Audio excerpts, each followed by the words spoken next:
everything that we do, it's very pure. We are, mingled or entangled with other species, with the trees, with everything. So that's one of the purposes of this tequila, not only producing tequila, but maintaining the harmony and equilibrium with the surroundings. This is Harman Skurnik, and welcome to another episode of Skurnik Unfiltered. Today, we are going to Mexico together. I've got with me one of my favorite people in the company, Justin Briggs, who is the portfolio manager for all things Mexico. And you recently sat down with one of our top tequila producers, Daday Suárez. Did I say that right? You did. You nailed that. He's a really fascinating character. It was a fun conversation. When he gets interested in something, he just dives in head, shoulders, knees, and toes, and just the whole thing. He made his career previously in the corporate kind of headhunting world and like human resources, and then decided that he wanted to pivot into something that would have more of a relationship to his heritage and be a legacy for his kids. And he's a fascinating and remarkable character. An example of that, when he decided to move beyond his kind of corporate headhunting and human resources background and pivot his life direction a little bit to kind of investigate why he wanted to make that change, and went back to school and proceeded to get a degree in philosophy to kind of understand where his head was at. When he became frustrated with reading wine menus and being stumped by what he was reading and not knowing what to look for, he decided to address that, not by picking up a book on understanding wine for dummies or something like that. He went and got a sommelier certification. So it's your typical story of somebody who wants a career change. He builds up this business, goes and gets a degree in philosophy, and then starts a tequila brand. I mean, it's your typical story. Classic move. So he started a brand called Alto Canto. Mm-hmm. That suggests something high. Is high song, yeah. So is that something to do with where the agave that's sourced for this tequila is located, or not? Not actually where the agave is coming from. I often say that in agave spirits, done the traditional way, when you're in particular using ambient yeast and allowing the flora of the environment to impact the final yield of your distillate, there's multiple moments for terroir to kind of be expressed. There's the terroir of where your raw ingredient was grown, your agave, but there's also the terroir of where your fermentation happened, where your production happened. In mezcal, you might see that impacting what kind of wood you're using to smoke your agave, or what kind of people will control ambient yeast by planting different kinds of flora around their palenques or their viñatas. This is an example of that. The agave is coming from both the highlands and the valley below, but they have the distinction of being the highest elevation distillery in all of Mexico at 9,000 feet above sea level. And the flora that's there is unlike any other distillery in the entire country. That's interesting that where the tequila is distilled has just as much impact on its final flavor as where the agave is grown. Mm-hmm. Amazing, yeah. Actually. And like all the tequilas in our portfolio, they're additive-free. Isn't that right? Of course. But that's not typical for tequila. No, across the broad spectrum of the category, especially when you look at a lot of the more industrial tequila that remains most popular in Mexico, the use of additives to adjust flavor profile is widespread, even kind of I would say the de rigueur method of production. In the U.S., consumers have started to catch on to the question of being additive-free or not, and that is no longer just the sole barometer of quality. But that being said, it's helped to inform a lot of the luxury segment of tequila as we start to move away from luxury brands that are heavily dosed with all the things and made in really agriculturally questionable methods. A lot of the historic luxury segment for tequila is really rooted in like celebrity adjacency and marketing and things like that. It's much more rooted in appearance than it is in things like transparency and integrity of production. And one of the things that makes Alto Canto, I think, really interesting is that it is so wildly unique. It is also playing in that kind of luxury space, but really aiming at transparency, integrity, sustainability, like ethics of production as a cornerstone as well, which is really kind of unheard of in the category until very recently. And they're really spearheading that perspective. As are we, aren't we? Exactly. That's like our wheelhouse. Great. Ready? Sounds like fun. All right, let's do it.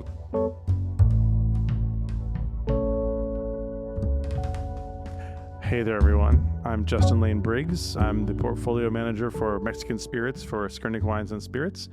And I have the great privilege of sitting here today with Daday Suárez, who is the founder of Alto Canto Tequila, which is one of the most exciting new tequilas that we've had the opportunity to launch and work with, period. It's a really, really wonderful and very new brand. And we're going to kind of unpack that a little bit together today. Thank you, Justin, for the introduction. It's a pleasure. It's an honor. Thank you. I wanted to dive in before we get into I know we have kind of a structure, but I'm going to mess with it right off the bat. Before we dive into kind of a sense of place and where you're based, I think that one of the things that I find really compelling, having gotten to know you, is your background and what kind of led you to create this tequila label. There's something about you that I've learned in talking with you where you have this kind of this wonderful attitude of like, if you fall in love with something or you decide you want to do something, you kind of invest your whole heart in it in a really deep way and in a really like kind of a skill commitment that I think is unusual in people. I'm thinking about when you became interested in philosophy and so you went and got an extra degree in it. You know, you were interested in learning more about wine so you could order with more aplomb at restaurants, and then you went and became a sommelier. Like there's this kind of like, well, if I'm going to do it, I'm going to do it attitude that's quite fascinating. And I would love to hear about how that came to bear upon creating a tequila label. Yeah, sure. Well, when I was young on my 20s, I had to stay a little bit longer at college. You know, I missed my window of recruiting in these big corporations, so I couldn't have the traditional way, the corporate way to establish a career in a big company. So after a few years, around my 30s, early 30s, I started a human resources company. And this was because I knew about human resources and quality. In 20 years, I started to lose a little bit of interest. So I decided to do another things. And one of the other things that I decided it was to study philosophy. I always had like an itch or an interest in other things, not only engineering, which is my background, or human resources. I'm curious, let's say, in that way. And philosophy is something that I really like because it's for my soul. You know, it's just to keep my mind growing. To understand more what I'm dealing with reality, let's say, the being. And that's what I studied. And right now, I think it has served me in 2 or 3 different purposes. First one, to raise my kids. I have 3 sons, and that helped me. Secondly, to be a better person and to understand better society and where I'm doing business or which people I'm talking to. And the third, it's developing the tequila. Understanding what everything is. When I decided to start tequila, I said what kind of tequila I wanted to do. So in a very philosophical and reflexive way, I decided to ask that question. What kind of tequila do I want to do? How do I consider which is the best tequila?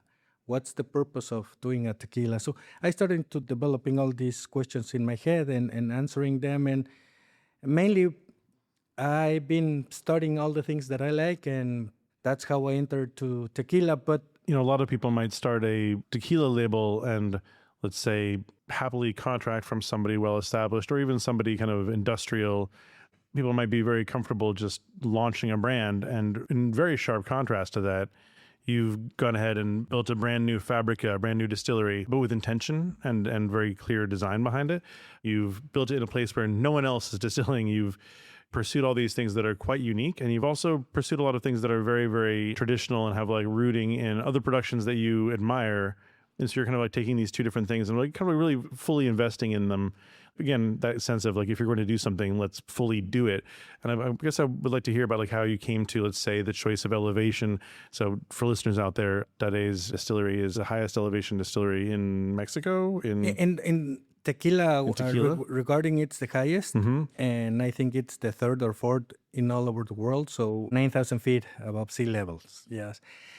Yes, I started, as many other brands, reaching out to suppliers to outsource the liquid and just bottle it. That was my first approach because the investment in a distillery is quite huge. So because I thought it would be almost impossible for me to build a distillery, I got the first approach to several high-end producers, the high-end distilleries. At that moment, I saw that it was very difficult for me to say we're the best tequila if somebody else is producing the liquid or doing the process. So then also at the time, the agave was really expensive. So it wasn't really a business for me with those prices in 2019 and 20. So I hired a very good master distiller, and I talked to him and I asked him how costly it's building a distillery. So we started running numbers, planning it, and when I saw, well, it's feasible economically for me to build a distillery, I asked him, where do we build it? And he told me we needed to do it in a high altitude. And he lives in Mazamitla, where the distillery is, and he took me there. And I tell him, you want to build a distillery here because it's your home place and your birthplace. And no. Listen to me. Let me explain to you why it's important, the altitude. So he expressed to me that at that height, all the processes behave in a better way. The cooking, the fermentation, and distillation take place on lower temperatures and high humidity. So that helps to cook the agave in a softer way. That helps the yeast to ferment in a better environment. And the distillation, because the alcohol evaporates in a lower temperature, it keeps some other kinds of alcohols that at higher temperatures are not allowed to. So all of this, it's only being able to be done at that 9,000 feet altitude. So that's how we choose the elevation. On the other hand, we place it in a high mountain when there's nothing. There's no roads, there's no buildings, there's anything whatsoever. How do you get there? It was very difficult. It took us almost a year to find a land because most of the lands over there are forestal or not allowed to build something. So it was Like they're preserved, they're protected? yeah, they're preserved and protected. You can find armadillos and coyotes and these nice birds all around the place. So it was difficult for us to find a place where we can build a distillery. Then we had to put electricity. We brought the electricity like 500 yards from the nearest place. We have to pave a little the road because it was extremely bumpy. We have to bring the water, the internet, everything from scratch. So it was challenging, but if I really wanted to do the best tequila, it was to be in a special place, and that's how we found that place. I love that your moment of the story. The master distiller is named Juan. See, Juan Reyes. Yeah, he's like a very, very unique person. I love him. We're like an old married couple. He was in Patron for over 10 years. He was under Francisco Alcaraz, a very recognized master distiller. But when Bacardi took Patron, things changed, and he decided to leave.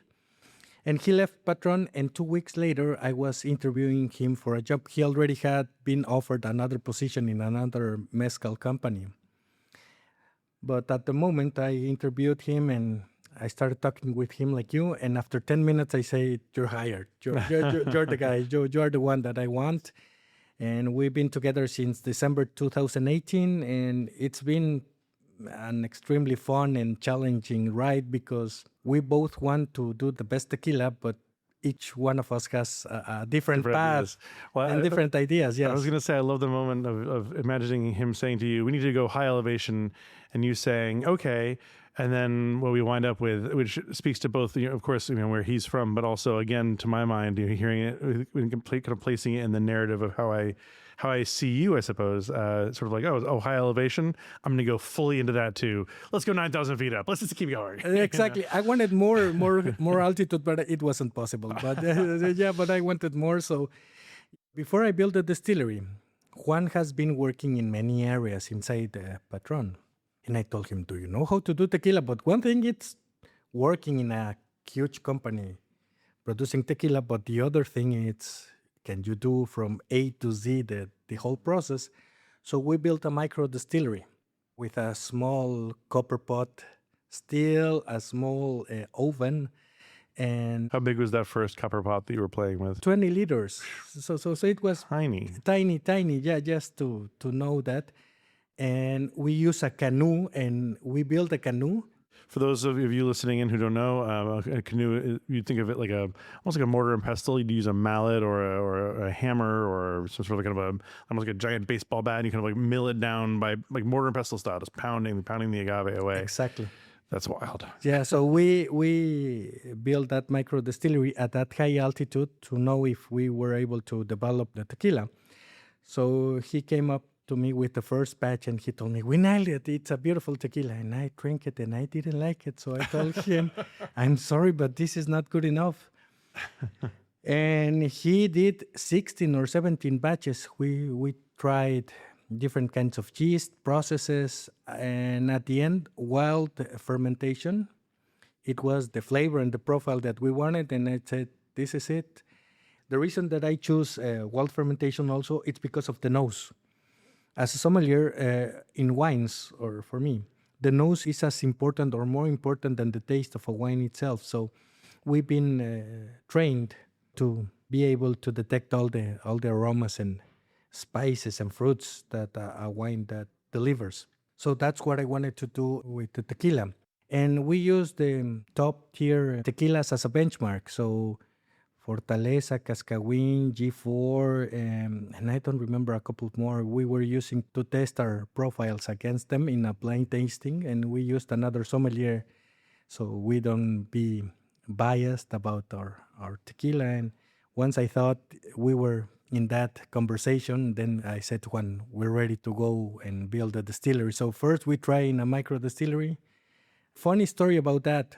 We were using a small tower or condensation equipment and needed to have ice because it was so rudimentary or so... Like a small column? You mean? Yes, Like, yeah. With ice. It was all improvised. And in one of the productions, he finished the ice of the whole town. He started buying all the ice boxes or bags, and he finished the ice of the town. And they were complaining that the bars and other people didn't have enough ice for the restaurant. So it was fun. Oops. It was fun. Yeah. At that time doing that, and then we started building the distillery through pandemic, so it wasn't easy because the workers got sick, and it was tough. It was tough. It's harder to get things. The supply chain is all messed up. You're trying to get what you need, your resources. Exactly. Also, the trucks didn't want to go that high. It was they feared that they will. How do you say? I've been on some of those roads. Tip over. Yeah, I mean, that's Yeah. So they very were real feared. concern. So it was slow. It's a small distillery. It's not as big as these high-end producers or big, huge corporations, but it's more than enough to produce the tequila and the volume that we are aiming to sell. So the philosophy that it's behind Alto Canto, it's bringing the best tequila to the market with the less intervention possible. So we don't want to mess with the agave. We just want to bring out the flavors and the aromas and all its nutrients and all its properties in a distillation process, but not putting anything whatsoever. No additives, obviously. It's organic agave. We don't want to put yeast. We don't want to put nutrient. We don't want to put anything. So it's very difficult to have a good product without intervening the process. So that's a little bit what we were struggling at the beginning to develop the formula. Yeah, I kind of pumped my fist when you're mentioning the eventual decision to use ambient, to use wild yeast. There are many spirits and fermented beverages that I love that have all kinds of different controls through yeast and pitching and inoculation. And I certainly never, not getting dogmatic about that, but I do kind of gravitate towards that in terms of agave spirits because it feels closer to both mezcal, which is kind of where I came into the agave spirits world, and also it feels like one of the spaces where you can see the most clear sense of terroir quite often in an agave spirit is the place of production and the way that the yeast of that place is reflected in the eventual product. And I have to wonder at 9,000 feet up, like how different is that environment, not just for growing agave. And I don't know if you grow at that elevation or we probably can't, right? Probably you're growing at lower elevation. And I source the agave from 2 different suppliers because it's organic. And obviously because of the time that it takes to grow the agave until it's mature, 6-7 years. So we are planning in the next in step. 2018, you'd be starting your first batches now. Yeah, sure. Exactly. So I'm planning to start harvesting our own agave in the future, but right now we have two suppliers of organic agave, one from the highlands and one from the lowlands.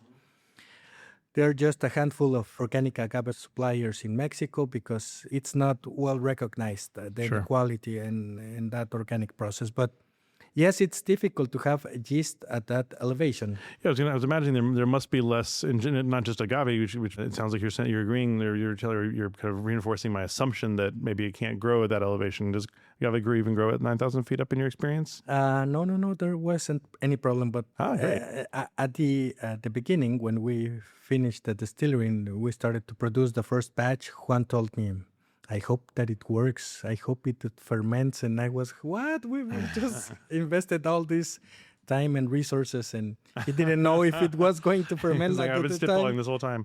But I was curious, like flora, what other kinds of things are influencing the yeast that's in the air? There are a lot of fruit trees. Okay. And there are a lot of berries surrounding the mountains. So it's very fertile, the land. So what we did is we planted several kinds of trees that their yeast are very well engaged with the agave fermentation, which are cranberries, apples, agave, obviously, just for the yeast, not for the production. Are there certain varieties of agave that work better at that elevation for you? Have you Yeah. played with that? I don't remember the different species, but they are wild agaves over there. But we planted a blue agave. So the yeast, it will help the fermentation. Also, there's a Mexican fruit called tejocote. It's a yellow plum. So there's a lot of fruits surrounding the distillery, and we made a curtain surrounding the distillery with these plants. And also we planted lavender to propagate. So that's some of the things that we are trying to do with less intervention. We need to play with Mother Nature in a sense, so it can do its work in the fermentation. So the first batch, it took us like 8 days to ferment. Now it's taking us 3.5 days. It's almost as we use a propagated yeast or industrial yeast. It takes almost the same time. So the yeast are helping us. Yeah. The distillery, it's built with bricks. And the reason we did that, it's because we wanted that the yeast live inside the bricks. So we can make a micro ecosystem inside the distillery so they can propagate naturally without having to do anything other than that. So I think we are still trying to understand many things because the trees are growing. We are getting each time more and more yeast inside the distillery. So we are still, I think, very new or very early in the process. I believe that in a couple of years, we're going to be able to pick the profile, even though I believe it's really, really good so far, but we're still understanding many things. When you ferment, you're using like wood fermenters? Yes, we are old school as we can get. Stone brick ovens. The bricks were tailored or handmade from the surroundings. We're using Tahona. We brought the stone from Oaxaca because we wanted that kind of stone in the milling. The fermentation, it's in wooden tanks, American oak barrel. We only use American oak barrel to maintain consistency in everything. It's open fermentation, and we do 2 fermentations. The first one, obviously, the alcoholic with the wild yeast. And we do a second fermentation, malolactic, in order to bring down the alcohol notes, create more viscosity or oiliness in the tequila, and create some different notes. So then after we do that, we do with the fibers. We do the fermentation with the fibers, which is more mezcal process than a tequila. Do you leave the fibers in during distillation as well? Exactly. And then we use almost all the fibers in the distillation. We don't use them, all of them, because our pot stills are small and it doesn't fit all the fibers, but we use as much fiber as we can get on the first distillation. They are copper pot stills. They are tiny. They are, well, tiny for the industry, 600 liters. And we do 2 fermentations. We don't filter the tequila. We only use paper filter for, some debris or some, little thing, but we don't use anything. So what you're drinking, it's exactly what you're bringing out from the copper pot. We don't have any aldehydes, which are very toxic. Aldehydes. Aldehydes, yeah. Most of the batches are 0. or 0.002, so it's as pure as it can get. And the esters, the alcohols that gives the nose and the mouth, most of the tequilas are around 20 units. We are around 60 or 70 units. That's what it gives Alto Canto the flavor and the aromas. Yeah. When you even open the bottle, you can kind of like smell it from a little distance that way. Exactly. That makes sense. We haven't been able to do all the testings during the process. We don't have the equipment yet. So that's why I'm very confident that we are still going to improve the process, because we're going to start doing more testing during all the stages. Well, practice makes closer and closer to perfect too. Exactly. Before we get too far into that side of the conversation, I wanted to spend one more moment with the elevation, if I could, and just ask you how else you feel that unique place and unique elevation influences the final results of your process. It works and runs smoothly. I don't want to get too holistic or anything. Get philosophical. Do it. You have a degree. Come on. But the nature, because there's no anything surrounding, everything runs really smoothly. The temperature in that area during the year, it's around 50 or 60 Fahrenheit degrees. That's more or less the average temperature. So it's kind of chilly. It's humid. And it's pure, the air, everything is pure. The water, we bring the water from that elevation, so it's like a glacier water because it's really cold. So it's very neutral without any metals or anything. So everything that we do, it's very pure. The fermentation, you can see, smell, and feel, and we have wasps and bees coming inside the distillery, and we cannot avoid that. And they smell the sugar, and they come running into the distillery. The residuals, the vinaza, I don't know the name in English, we use it for the farmers. We have several avocado farmers nearby, and they use it to fertilize their avocados, and they have these huge avocados as a result of using our vinaza and of our fiber. So they don't do anything to you, but if you enter in during winter, you can have like 20 or 30 bees all over you, and they're very cordial. You don't have to. Very polite. If you don't bother them, they don't bother you. They don't stick you. So, as you can see, we are, mingled or entangled with other species, with the trees, with everything. So that's one of the purposes of this tequila, not only producing tequila, but maintaining the harmony and equilibrium with the surroundings. Once we get bigger, we want to do another bioecological projects in order to be more sustainable. For instance, we are trying to do the next batch with rainwater because brings some nitrogen, and the nitrogen it's nutrient for the fermentation. So that's the whole purpose, not to affect the surroundings of the mountain. Before we continue, should we have a small toast, because we're sitting here with a bottle and glasses Sure. poured here? What do we have in our glasses here? Here it's one of the best expressions that we have released so far. It's Alto Canto High Proof. It comes at 48 ABV. It's directly from the still. We don't filter it. It's just agave water, wild yeast, and that's it. So Well, it's delightful. enjoy. For those of you who are watching, but you cannot smell, you can place your nose all the way inside of the glass, and there's no this huge burn or alcohol note. So it's very soft in that regard. It's fresh. It's like being in a meadow or in a forest or something like that. Very green, slightly floral. Exactly. Really pretty tropical fruits. Some citrusy. Mm-hmm. Cut hay, I think it's a little there. Cooked agave. And the mouth, it runs very smoothly. Yeah, the texture is awesome. It's been one of my favorite things since I first started tasting your work. Oily. It doesn't burn. You don't feel the burn neither on your lips or your palate. And the aftertaste, it's really good. So this was all Juan. I didn't want to do a high proof, and he told me it's necessary a high proof. And I said, well, let's do it. And Well, I'm not saying we need to do a high proof. Is that a response to the kind of the trend in the market? No. That's purely... He liked it because he told me at 40 ABV, it's really soft. We can still put more alcohol and be really soft and very unique. And he convinced me that high proofs were a valuable expression, because these discussions took place like 4 years ago. before it got this huge trend about high proofs that it has been on the market for the past 2 years. So we developed the packaging and everything 4 years ago. So he was the visionary man. Juan was the one who thought about this, and we're loving it. Yeah. Why do you think that there is a trend towards higher proof tequilas, and what else do you see happening in the kind of the larger scope of tequila right now? Where does Alto Canto kind of fit into that conversation? Are you guys an outlier, or are you guys part of a growing movement? Like, where do you think that's kind of a number of questions at once, but. Perfect. First of all, regarding the market, I wanted to do the best tequila possible with less intervention, but I wanted to be sure that the market, it was going to understand the product. And one thing it's doing the things you think are the right way, and the other thing it's that the market accepts them. So we saw a hole in the market, or a gap.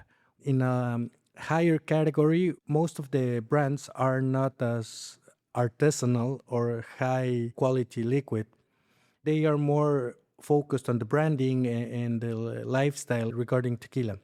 But I don't think that there are enough brands out there that are the very, very consistent with the environmental awareness that we are producing the tequila with. So we are aiming to that point, to have a space in luxury, in high quality, but also as a craft process. So I think the market is shifting regarding tequila. I don't know a lot of bourbon or whiskey or other things. I am more focused on the tequila. I think in the premium 100% agave category, the consumer is becoming more aware. He learns more. He's more interested in how their tequila is being done and processed and everything. That doesn't happen in Mexico, for instance. In Mexico, we don't have that level of interest and education regarding tequila. It's impressive how much more brands do you have here in the US. The tequilas that you have here are way better than we have in Mexico. It's very difficult to have most of the brands that I can look and see in the stores. In Mexico, we just have less access. Less access. So that's the reason we are exporting here. I'm very thankful to Skurnik and you guys that you are giving me the opportunity to get here into the US market. It's not easy for a new brand to get here. From what I've seen in these months that I've been here in the US working, many other stuff it's going on here in the US.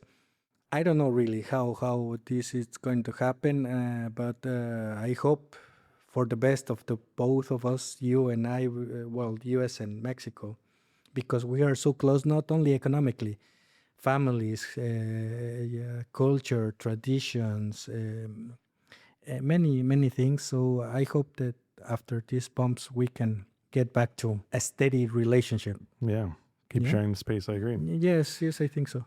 Each time a consumer can drink or taste Alto Canto, I want you to take a sip and feel the warmth, the work, the integrity, feel that you're in the mountains and sipping a beautiful tequila that it's made with little or no intervention at all. So enjoy it and feel a little bit of Mexico. Beautiful. Well, I want to thank you again for spending time with us and joining us here on the ninth floor. And nothing left to say besides salud. Salucita, like you say here. Salucita. Thank you so much, Justin. Skurnik Unfiltered is recorded at Skurnik Wines and Spirits headquarters in the Flatiron District of New York City, which is why you might hear some city noises as we go along, like horns honking. If you found the conversation interesting, please consider liking, subscribing, and leaving a review. You can stay up to date on our show and upcoming events by following Skurnik Wines on Instagram and visiting our website at skurnik.com.